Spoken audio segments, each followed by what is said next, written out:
ঠিক আছে, সরল ছন্দিত স্পন্দন বা SHM, simple harmonic motion, SHM. ঠিক আছে, তাহলে সিম্পল হারমোনিক মোশন এই জিনিসটা হচ্ছে তোমার কি, এটা হচ্ছে তোমার বোঝার জন্য তোমার সরল ছন্দিত স্পন্দন নামটা দেখে হচ্ছে অনেক কিছু কিন্তু গেজ করা যায় না। বলো তো সরল ছন্দিত, আচ্ছা আচ্ছা বলো, সরল ছন্দিত স্পন্দন বলতে আসলে নামটা দেখে কি গেজ করতে পারতেছো? সরল ছন্দিত স্পন্দন বলতে আসলে কি বুঝতেছো? আচ্ছা, স্পন্দন জিনিসটা কি বলো তো?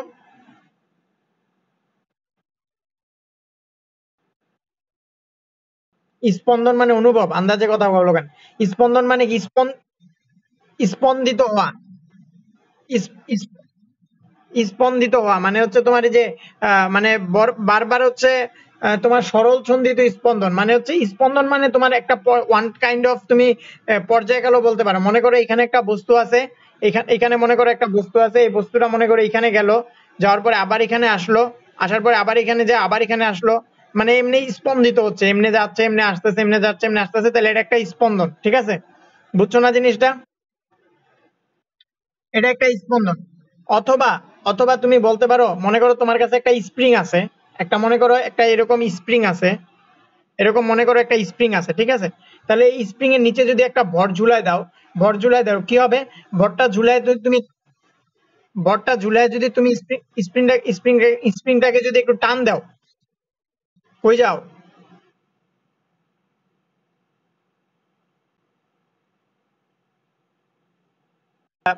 তোমার যদি এখানে মনে করো একটা স্প্রিং আছে, স্প্রিংটাকে ঝুলিয়ে একটা যদি বস্তুর সাথে ঝুলিয়ে দাও, তারপরে যদি বস্তুটাকে একটু টান দাও, টান দিলে কি হবে? বস্তু স্প্রিংটা একবার উপরে নিচে যেতে থাকবে না, উপরে যাবে নিচে যাবে, উপরে যাবে নিচে যাবে, এমন পর্যায়ক্রমে দুলতে থাকবে। তাহলে এখানে একটা সরল ছন্দিত স্পন্দন তৈরি হবে, বুঝছো জিনিসটা?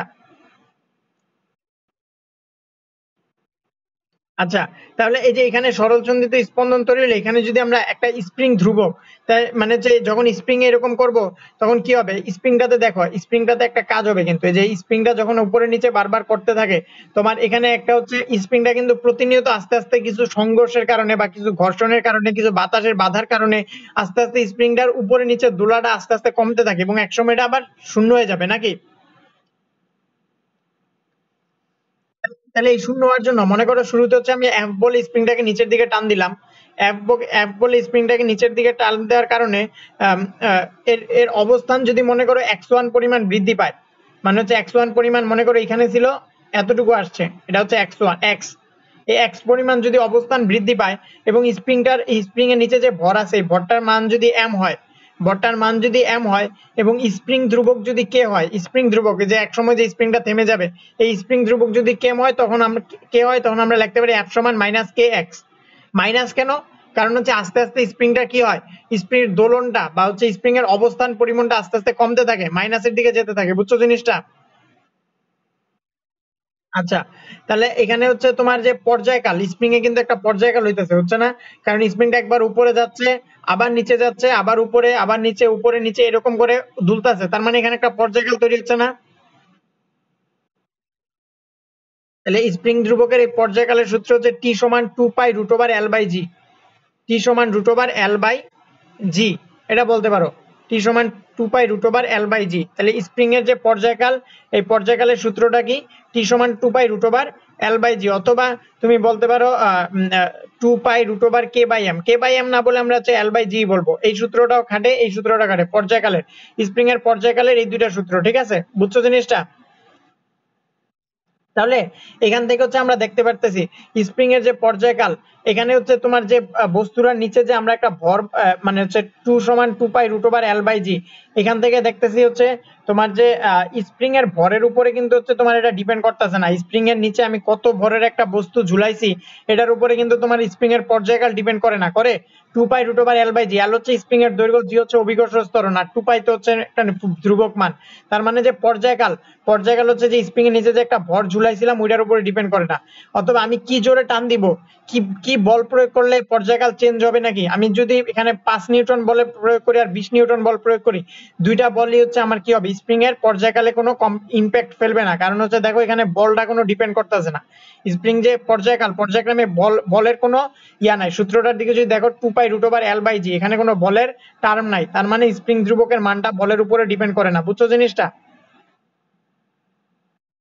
তাহলে তোমার যদি আমি একটা ম্যাথ দেই, মনে করো হচ্ছে বললো একটা স্প্রিং এর দৈর্ঘ্য 5 মিটার, হ্যাঁ, একটা স্প্রিং এর দৈর্ঘ্য এল এর মান 5 মিটার, অভিকর্ষ ত্বরণের মান বললো হচ্ছে অভিকর্ষ ত্বরণের মান বললো পাই স্কোয়ার, হ্যাঁ, অভিকর্ষ ত্বরণের মান যদি হয় পাই স্কোয়ার, আর হচ্ছে তাহলে হচ্ছে তোমার কম্পাঙ্ক বের করো, পারবা না বের করতে?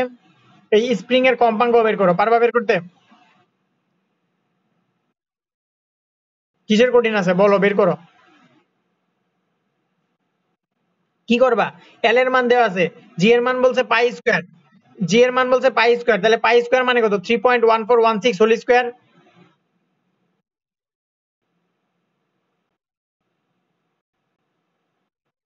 বুঝছো জিনিসটা? তাহলে বের করো, তাহলে জি এর মান কত আসে? 3.1416 হোল স্কোয়ার মানে কত? 9.8 না?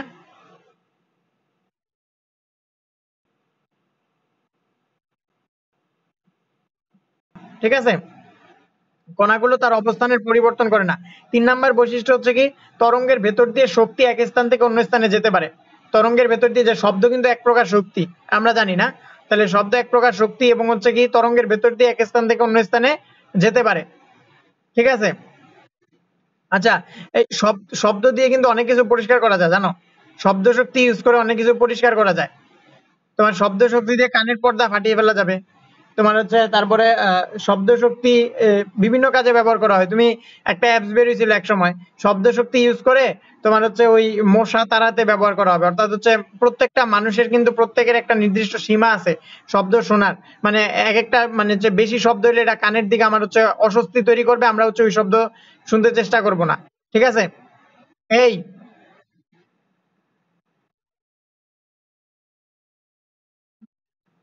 তুমি এদিকে খেয়াল করো, এদিকে খেয়াল করো করো। তাহলে হচ্ছে 4 নাম্বার বৈশিষ্ট্য কি, মানে যে তরঙ্গ কি করে, তরঙ্গের ভেতর দিয়ে শক্তি এক স্থান থেকে অন্য স্থানে যেতে পারে। হ্যাঁ, ঠিক আছে, এবং শক্তি যত বেশি তরঙ্গের বিস্তার তত বেশি। মানে তরঙ্গের বিস্তার জিনিসটা কি জানো? এই যে দেখো, এই যে আমি একটা গ্রাফ আঁকতেছি, তাহলে এই যে এমনি যদি যায়, তাহলে দেখো এখানে তরঙ্গের বিস্তার হচ্ছে এইটা, এটা হচ্ছে তরঙ্গের বিস্তার, মানে শক্তিটা যত বেশি হবে তরঙ্গের বিস্তার তত বেশি হবে। যদি শক্তি আরো বেশি হয় তাহলে তরঙ্গের বিস্তার আরো বেশি হবে। যেমন যদি শক্তি বেশি হলো তরঙ্গের বিস্তার এতটুকু হয়ে গেল। এদিকে খেয়াল করো, এদিকে খেয়াল করো, আরে ভাই তুমি আজকে পড়ারই মন নাই তোমার। আচ্ছা, শক্তি যত বেশি হবে তরঙ্গের বিস্তার তত বেশি হবে। তারপরে হচ্ছে তোমার তরঙ্গের বৈশিষ্ট্য দেখলাম। তারপরে আরেকটা হচ্ছে শব্দ তরঙ্গর একটা বেগ থাকে এবং সেই বেগ তার মাধ্যমের প্রকৃতির উপরে নির্ভর করে। যেমন বাতাসে শব্দের বেগ দেওয়া আছে 330 মিটার পার সেকেন্ড, পানিতে শব্দের বেগ 1439। আচ্ছা, একজ্যাক্ট তোমার বই দেওয়া আছে 1439 মিটার পার সেকেন্ড, পানিতে শব্দের বেগ 1439 মিটার পার সেকেন্ড। এদিকে খেয়াল করো, এগুলা কিন্তু পরীক্ষায় নৈবিত্তিক নৈবিত্তিক আসে। তারপরে তরঙ্গের প্রতিফলন কিংবা প্রতিসরণ হয়। তরঙ্গের প্রতিফলন হইতে পারে, প্রতিসরণ হইতে পারে, এবং হচ্ছে তরঙ্গ, তাহলে তরঙ্গের প্রতিফলন প্রতিসরণ দুইটাই সম্ভব। তারপরে তরঙ্গের যতগুলো বৈশিষ্ট্য আছে তার মাঝে সবচেয়ে, আচ্ছা, উপরিপাতন। আচ্ছা, তরঙ্গের উপরিপাতন হয়, তরঙ্গের উপরিপাতন জিনিসটা কি জানো?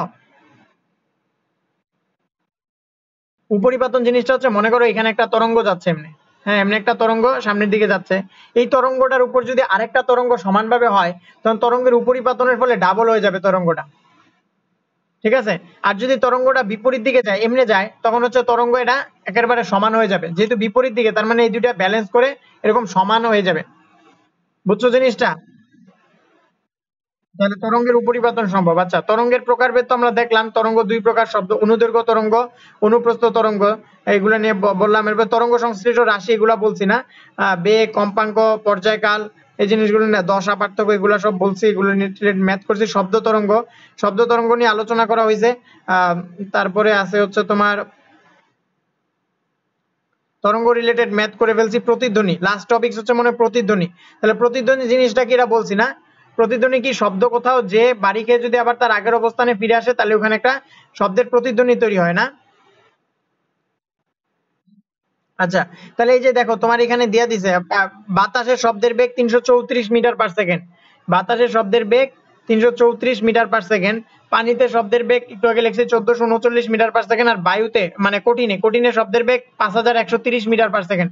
তোমার বই যেটা দিছে এটা হচ্ছে জেনে রাখবা, ঠিক আছে? মানে লোহায়, কঠিন মানে হচ্ছে লোহায় শব্দের বেগ হচ্ছে 5130 মিটার পার সেকেন্ড। আচ্ছা, প্রতিধ্বনি হচ্ছে কোথাও একটা শব্দ বাড়ি খেয়ে যদি তার আগের অবস্থানে ফিরে আসে তাহলে এখানে শব্দের প্রতিধ্বনি তৈরি হয়। শব্দ কি বেগে চলে বলো তো? শব্দ কিরকম বেগে চলে?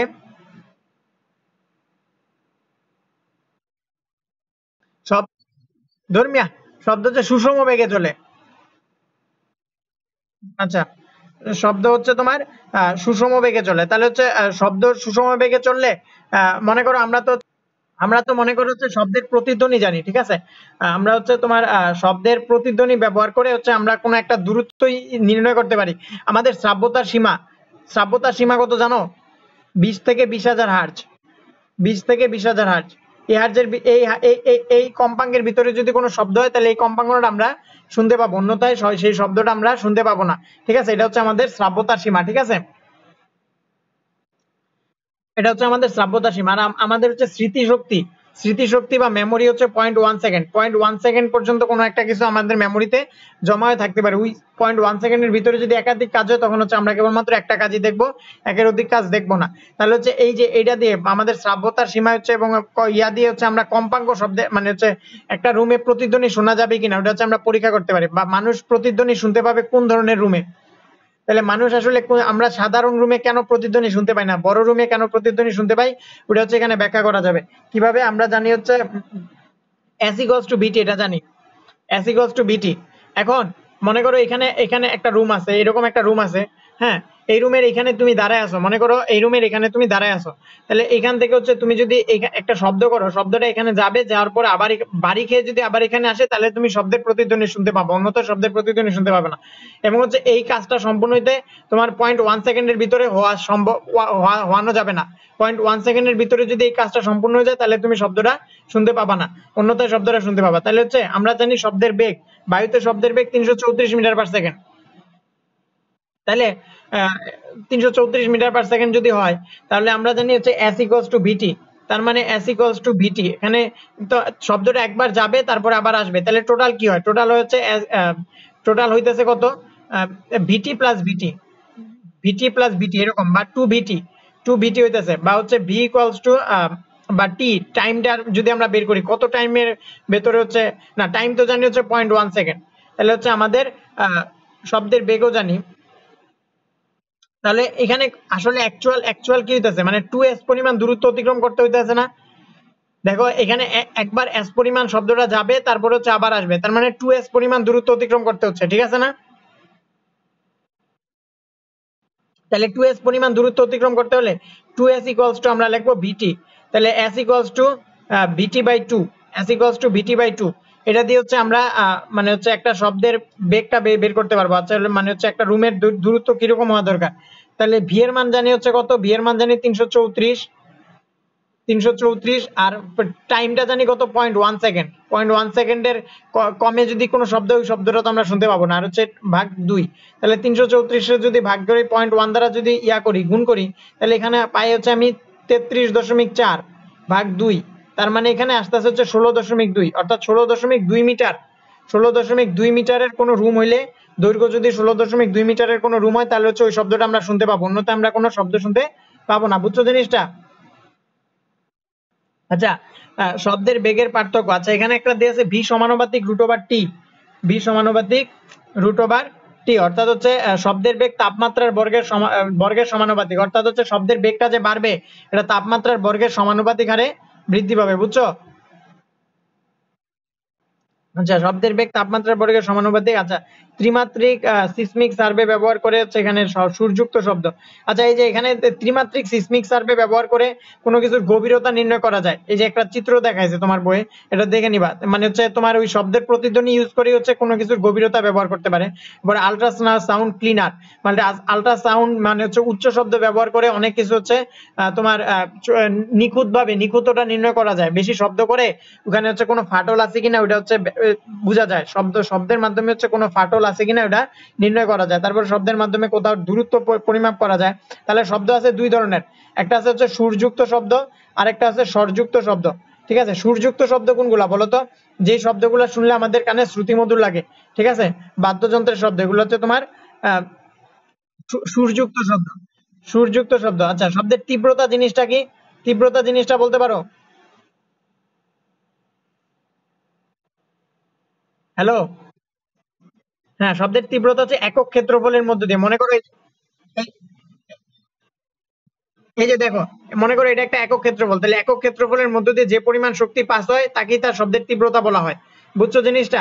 একক ক্ষেত্রফলের মধ্য দিয়ে যতটুকু শব্দ শক্তি পাস হবে তাকেই ওই শব্দের তীব্রতা বলা হবে। মনে করো এখান দিয়ে হচ্ছে একক ক্ষেত্রফলের মধ্য দিয়ে এখানে কিছু পরিমাণ শব্দ পাস হলো, আর আরেকটা হচ্ছে ক্ষেত্রফলের মধ্যে দিয়ে আরো বেশি পরিমাণ শব্দ শক্তি পাস হলো, তাহলে যেখানে শক্তি বেশি পাস হবে তাহলে ওখানে শব্দের তীব্রতা বেশি। একক ক্ষেত্রফলের মধ্য দিয়ে যতটুকু শব্দ শক্তি পাস হয় তাকে তার তীব্রতা বলে। বুঝছো? আর হচ্ছে শব্দের তীক্ষ্ণতা। তীক্ষ্ণতা হচ্ছে তীক্ষ্ণতা আসলে কি? তীক্ষ্ণতা হচ্ছে পিচ। তীক্ষ্ণতার একক হচ্ছে হার্জ। তাহলে তীক্ষ্ণতা যেই কথা, শব্দের পিচ একই কথা।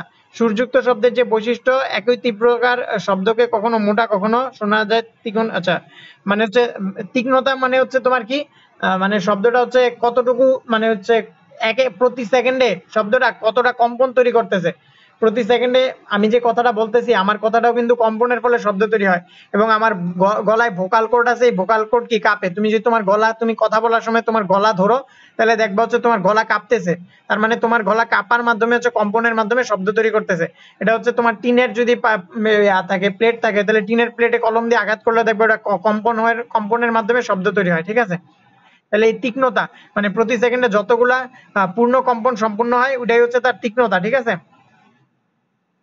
আর টিম্বার আছে, এগুলো একটু দেখে নিবা। টিম্বার তার দিয়ে বাদ্যযন্ত্র তৈরি, বাতাসের প্রভাব, শব্দ দূষণ।